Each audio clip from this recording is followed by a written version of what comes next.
Postmortem report की outlines क्या होती हैं उसमें आ जाता है कि बॉडी जो पेश की गई उसका नाम क्या है, किस नाम से वो जाना जाता था दुनिया में, प्लेस उसका कि किस जगह लाई गई बॉडी, किस तारीख को लाई गई, किस टाइम लाई गई, और उसके जिस्म के ऊपर दो निशानात क्या है, उसकी हाइट क्या है, और उसकी जो एज है वो क्या होगी, और कब उसकी डेथ हो गई है। एक्सटर्नली तौर पर भी उसे एग्ज़ामिन किया जाएगा और इंटरनली तौर पर भी एग्ज़ामिन किया जाएगा। एक्सटर्नल जितने पार्ट्स हैं उनको भी चेक कर लिया जाएगा, और इंटरनल जितने पार्ट्स हैं उनको भी चेक कर लिया जाएगा। स्पेशली कैविटीज़ को किया जाएगा क्योंकि वहाँ से कॉज ऑफ डेथ का ज़्यादा अंदाज़ा होता है। थ्रॉक्स गला भी चेक कर लिया जाएगा और गले के ज़रिए जहाँ तक उन्होंने करना होगा वो भी देख लेंगे, और इसी तरह एब्डोमेन को भी वहाँ पे ऑब्ज़र्व कर लेंगे। तो ये जितने आपको याद हो जाएं इसमें से आसानी से वो आप इनको याद कर लें। और आखिर में जो ओपिनियन है वो ओपिनियन किस शक्ल में होती है उसका भी एक स्केच बना हुआ है आपकी बुक में। डिज़ीज़ क्या थी या कंडीशन क्या थी जिसकी वजह से डेथ हुई, एक चीज़, और आखिरी टाइम कौन सी वजह बनी थी वो भी उसमें आ जाएगी।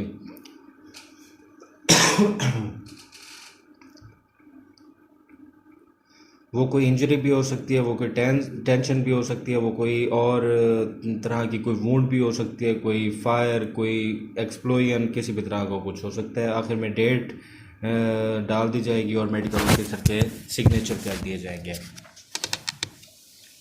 Object of pass postmortem examination, इसका मकसद क्या होता है वो हम ऑलरेडी पढ़ चुके हैं कि इसके जो मकासद हैं वो यही होते हैं कि मालूम हो जाए ये एक्सप्लोजन से हुआ है, फायर से हुआ है, कोई एक्सीडेंट यानी मिसहैप हुआ है,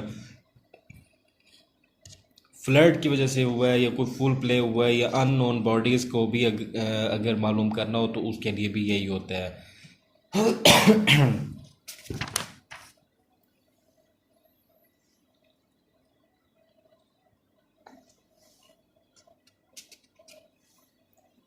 इसका मकसद ये होता है कि कॉज ऑफ डेथ को मालूम करना। दूसरा मकसद ये होता है कि जो अननोन बॉडीज़ हैं उनको उनका पता करना कि ये कौन है, और सिंस और उसका एस्टिमेटेड टाइम ऑफ डेथ, ये कि ये कब से इसकी जो है वो डेथ हो गई है। क्योंकि वो एक रिगर मोर्टिस होता है, 2 घंटे में शुरू होता है जिस्म का अकड़ाव, और 24 घंटे में वो डिसअपियर होता है आहिस्ता आहिस्ता। फिर दोबारा जिस्म जो है वो नरम हो जाता है 24 घंटे के अंदर अंदर। पहले 2 घंटे में सख्त होना शुरू हो जाता है।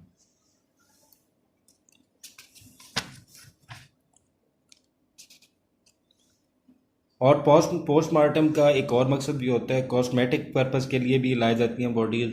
ऐसी बॉडीज़ जो कि इस तरह की हालत में हो कि वो वरासा के हवाले ना की जा सकती हो, तो फिर उसकी स्टिचिंग वगैरह करके, उसे कॉस्मेटिक करके, उसके चेहरे की बनावट को ठीक करके वो फिर वरासा के हवाले की जाती है, ताकि वो जो है उसे यानी बर्दाश्त कर सकें इस उसमें लेके आना, हालत में लेके आना।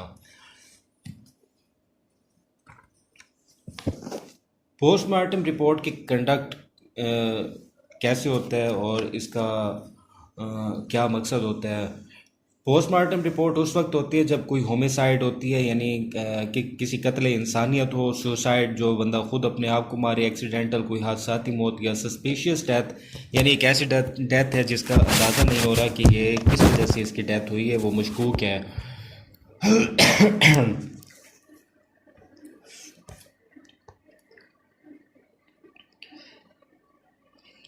लाजमी है कि ये जो पोस्टमार्टम रिपोर्ट है वो पुलिस ऑफिसर या मजिस्ट्रेट के कहने पे ही होगी। मेडिकल ऑफिसर इसे खुद नहीं करेगा, और मेडिकल ऑफिसर को जब कहा जाएगा तो ये खुद परफॉर्म करेगा, ये किसी और से नहीं करवाएगा। कंप्लीट उसको एग्जामिन करेगा इंटरनली एक्सटर्नली, और जितना कुछ उसे फैक्ट्स मिलते जाएंगे वो रिटन रिकॉर्ड में दर्ज करता जाएगा, और सारे जितने उसके पास मटेरियल होंगे उनको प्रिजर्व करता जाएगा, किसी चीज़ को ज़ाया नहीं करेगा, कपड़े वगैरह, जूते शूते, जितनी भी चीज़ें हैं, क्योंकि वहाँ से भी बहुत कुछ उसका साबित होना है। मेडिकल रिपोर्ट उसकी बना देगा कि वो फैक्चुअल जो उसके पास हकाइक होंगे उन्हीं के बुनियाद पे।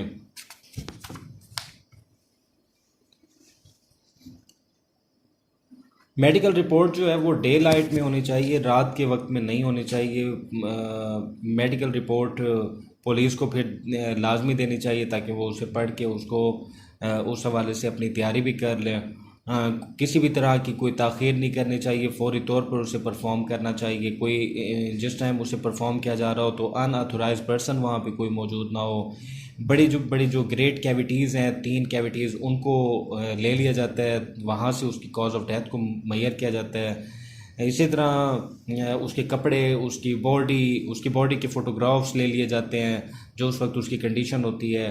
फोरेंसिक के लोग वहाँ पे, उनको भी इजाज़त होती है वो भी आ जाएं, पुलिस वालों को भी इजाज़त होती है कि वो अगर ऑथोराइज्ड हैं तो वो भी वहाँ पे आ सकते हैं। ब्लड के सैंपल वगैरह ले लिए जाते हैं और आखिर में एक ब्रीफ जो है रिपोर्ट तैयार कर ली जाती है। नेक्स्ट टॉपिक है कि एग्ज़ामिनेशन ऑफ बोन्स के हवाले से कि हड्डियों को किस तरीके से एग्जामिन किया जाता है और इसका मकसद क्या होता है।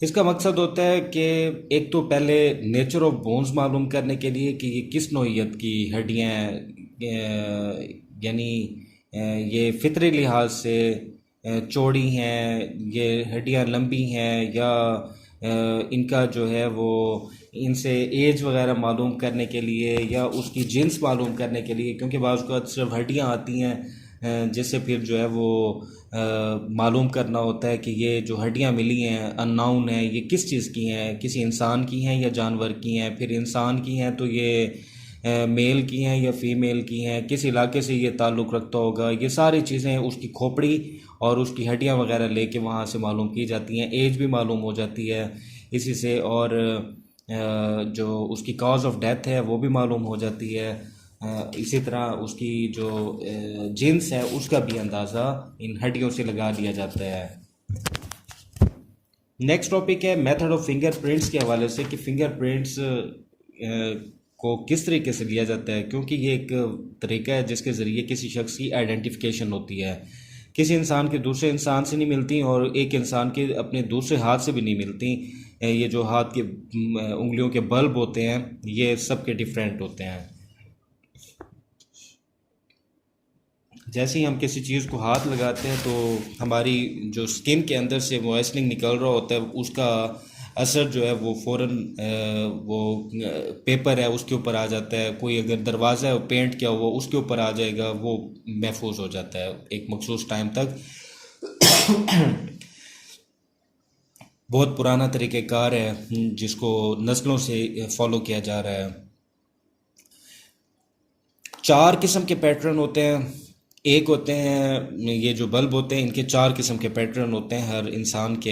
एक होते हैं फिंगरप्रिंट पैटर्न आर्च, यानी मेहराबें बनी होती हैं, जिस तरह मस्जिद के आप देखते हैं छोटी छोटी मेहराबें बने होना, और ये बिल तरतीब मेहराबें बनी होती हैं, ऊपर से चौड़ी और फिर अंदर आके वो तंग होना शुरू हो जाती हैं। फिर कुछ के लूप्स बने होते हैं, लूप्स होती हैं जिस तरह एक चक्कर खामदार किस्म के बने हुए लूप को चक्कर कहते हैं। इसी तरह तीसरा होता है फिंगरप्रिंट पैटर्न वर्न, यानी गुच्छों की सूरत में होते हैं।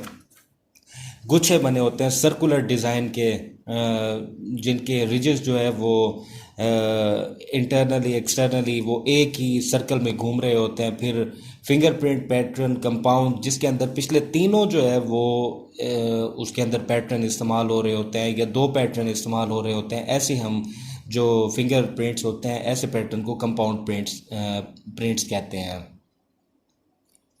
2 तरह से फिंगर प्रिंट्स लिए जाते हैं। एक होता है प्लेन इम्प्रेशन कि आपके हाथ को स्याही लगा के आपको कहा जाता है कि इसको आप पेपर के ऊपर लगा दें, तो ये होता है प्लेन इम्प्रेशन। और दूसरा होता है रोल्ड इम्प्रेशन कि नेल से लेकर दूसरे नेल तक आपको कहा जाता है कि इसको आप घुमाएं, यानी पूरी जो उसके ऊपर पैटर्न बना हुआ है वो सारा का सारा आ जाता है। ये 2 तरीके हैं। ये लेते हुए कुछ एहतियातें हैं जो कि करना बहुत ज़रूरी है। नंबर 1, इंक बड़ी कम क्वांटिटी में लगाएं। ज़्यादा क्वांटिटी में लगाएंगे तो फिर धब्बा ही बनेगा, वो उसका इम्प्रेशन नहीं आएगा। दूसरा ये कि पेपर के ऊपर आराम से प्रेस करें, ज़ोर देंगे तो फिर सारी स्याही ने धब्बा बन जाना है, उसका प्रिंट नहीं आएगा। और अगर कोई डेड बॉडी है तो उसे अल्कलाइन लगा के फिर उसको लिया जाता है, क्योंकि डेड बॉडी के फिंगरप्रिंट्स इतने बेहतर नहीं आते। अगर किसी बंदे के हाथों की उंगलियों के निशान मिट चुके हैं, कोई इस तरह का काम करता है, तो फिर उसे सिल्वर नाइट्रेट और इस तरह की चीज़ें लगा के उसको टेक्सटाइल के अंदर जो लोग काम करते हैं उनके फिंगरप्रिंट्स फिर मैकेनिकल तरीके से लिए जाते हैं।